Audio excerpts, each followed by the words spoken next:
We've helped hundreds of people in their 50s and 60s retire over the past 15 years. And one of the surprising things about the most successful and the happiest retirees we know, they're not the most happy because of the things that they've added to their lives. It's actually because of the things that they stopped doing. So I want to go over the 9 things that they stopped doing that actually increased their retirement success, and it's increased their overall life satisfaction. And quick warning here, I might get a lot of negative comments for the 8th thing that I mentioned, but that's part of sharing things publicly. And I think that it's important and worth sharing. So I'm going to do it. And by the way, if I haven't met you yet, I'm Dave Zoller, co-owner of a retirement planning firm called Streamline Financial in Illinois. And we help people around the country when they're getting close to retirement and they're focused on tax planning, income planning, and investment planning. So let's get into the first thing that the happiest retirees stopped doing. And that first thing is they stopped taking their time for granted. I don't know if you've ever seen this before. I got this from Bill Perkins, but this becomes more and more real the older that we get. We know that everyone's health is declining with age, which is a normal part of life. But wealth, on the other hand, typically tends to grow as we get older and we build up our nest egg. But if you wait too long, that declining health, that can actually put constraints on the enjoyment of our wealth as more physical activities become harder to do. And everyone has different goals, and many of us want to enjoy the fruits of our labor now. And the other thing that motivates people that's related to this is this image. I don't know if you've ever seen this one before either, but this is your life in weeks. So we can see over here your age starting at 0, and each one of these lines going across is 1 year, so 52 weeks. And if you're 65, 66, in your 60s, it becomes quite apparent how many weeks we've got left. So this is here just to help us recognize the limited time we've got left, and we can make the most of it that way. We want to treat each week as precious and just ensure we're using time wisely and meaningfully.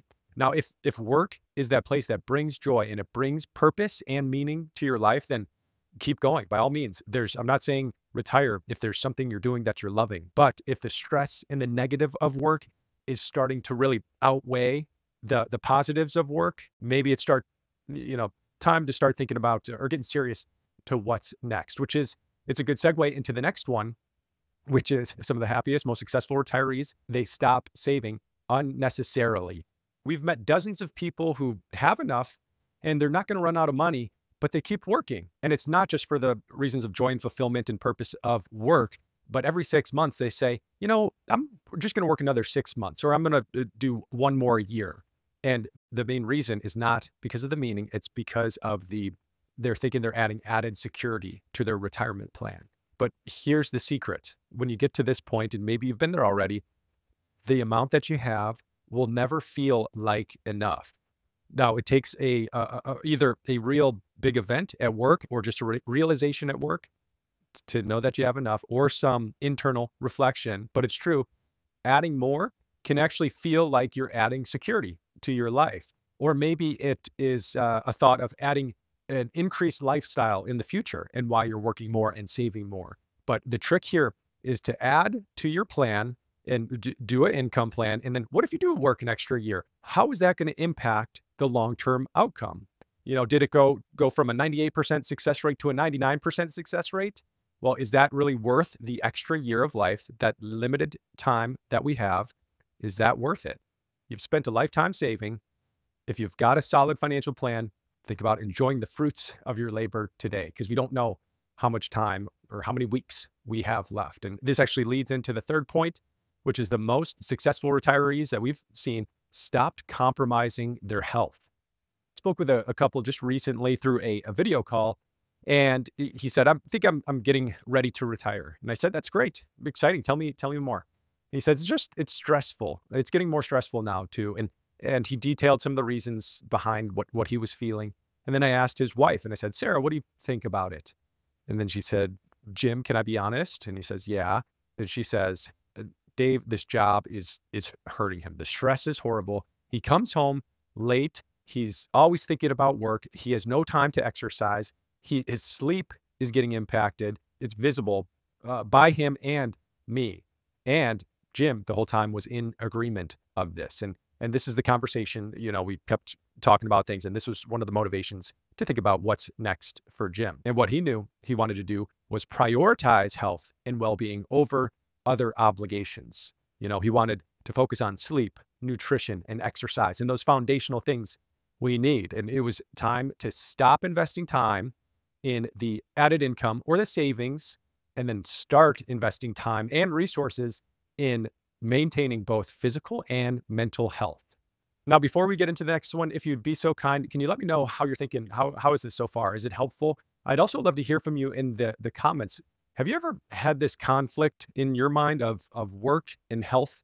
I'd be interested to hear what you've done about it, or just, was your desire to work one more year there where you kept pushing off retirement? Did you keep working or did you stop?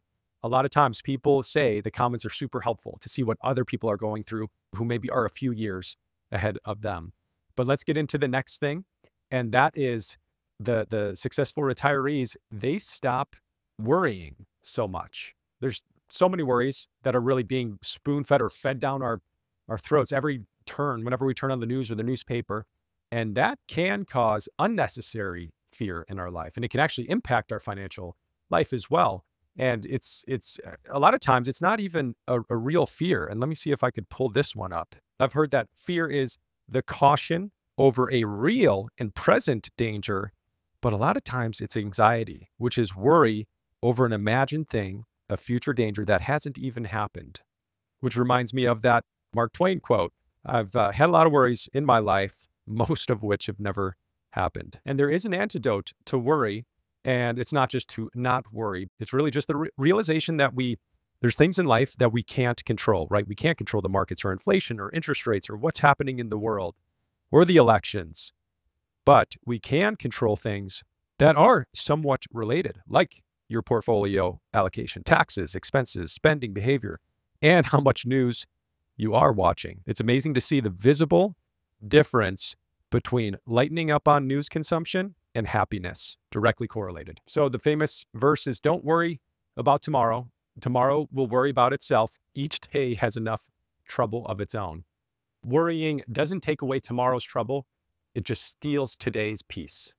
The next thing is they stop spending time with people who don't uplift themselves. Anybody make you feel worse when spending time with them, or people who might transfer their negativity to you? Do you have anyone like that in your life?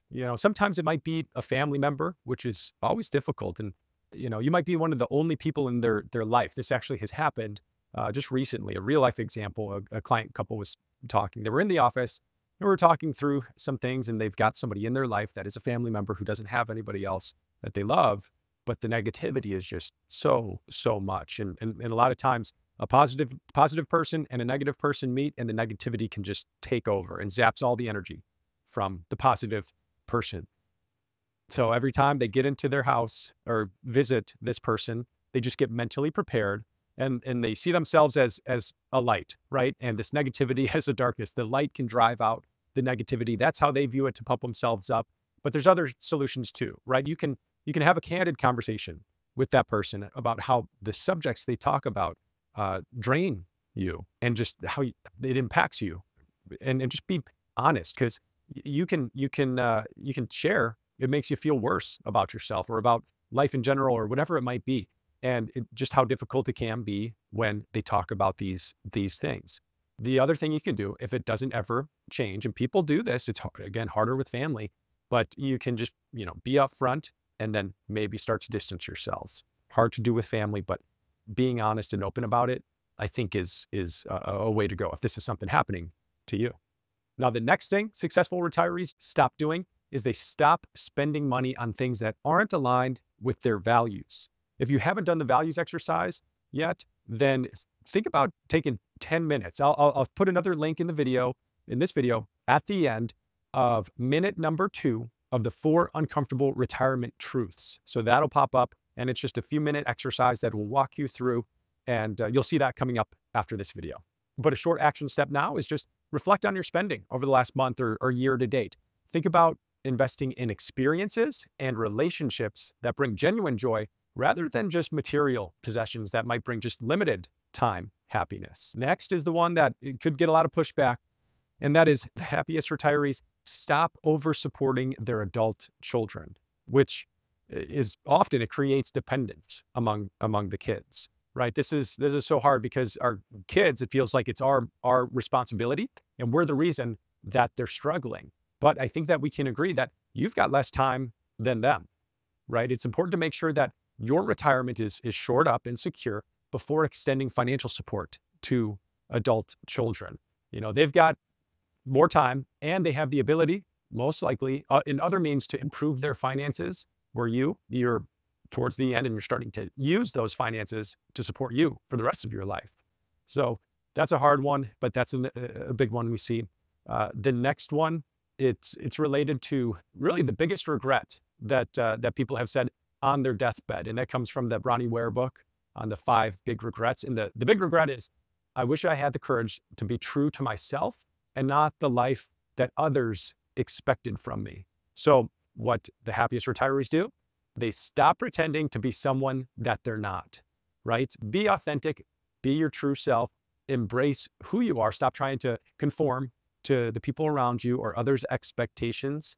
And it reminds me of that one quote: when you're 20, you care about what everybody thinks. When you're 40, you start caring less of what everybody thinks. And then when you're 60, you realize no one even cared or was thinking about you in the first place.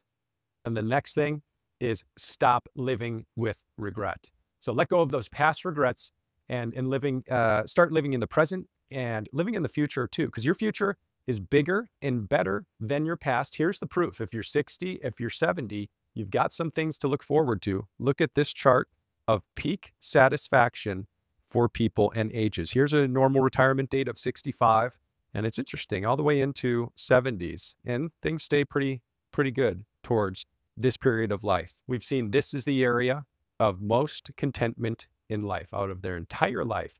So forgive yourself for past mistakes and just make the most of the time you have now. And for more practical tips, look at minute 2 of this video that's on the screen, and that's the values exercise. And then I'll see you in the next one. Take care.